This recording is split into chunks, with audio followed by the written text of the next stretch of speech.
За тэгвэл 3 дугаар сарын 1-ээс сайжруулсан шахмал төвш худалдаа авдаг сайн картыг хэрэглээнээс хасаж хотол аппликейшнаар авдаг болох шийдвэрийг гаргасан. За ингэснээр иргэд илүү хялбар түргэн шуурхай үйлчилгээ авахаас гадна картгүй иргэд төвш авдаг байдлыг арилгаж байгаа гэж албаны хүмүүс тайлбарллаа. Нийслэлчүүд сайжруулсан шахмал түвшийг хэрэглээд 7 жил хагас кокс буюу импортын түвшийг хэрэглээд 6 сар орчмын хугацаа өнгөрчээ.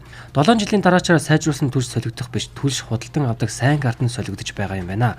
Сайн картыг иргэд алга болгох, өөр хүний картаа түвш авах зэрэг асуудал гардаг байсан байна. Үүнийг цэгцэж илүү хурдан шуурхай үйлчлэгээ үзүүлэх зорилгоор хотол аппликейшнийг хэрэглээнд нэвтрүүлжээ. Ингэснээр гэр хорооллын бүх айл өрх хотол аппликейшнийг ашиглаж түвшээ авдаг болох юм.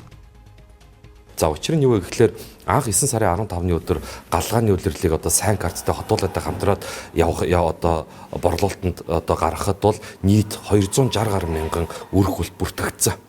Улаанбаатар хотод бол өнгөрсөн галгааны улирлаар 172 мянган айл өрх байгаа гэж байгаа боловч нийт хэрэглэгч маань өөрөө 263 мянган хэрэглэгч болцохоор чинь дунд нь 100 гаруй мянган хэрэглэгч одоо ингэж хийсвэрээр яваад байна гэдэг.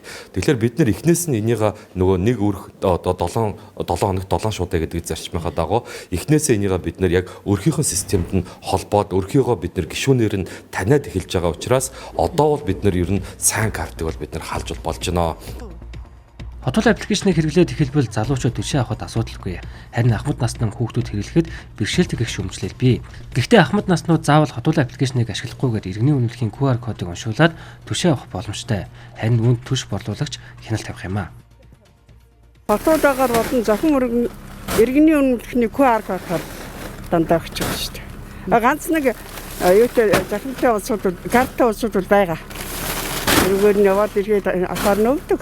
Тэгээд дандаа нөгөө утсан дээрээ уншиж баталгаажуулж өгнө. Одоо ингээд түр ширээд яхаар айл 7 хоногт тодоогоо авдаг.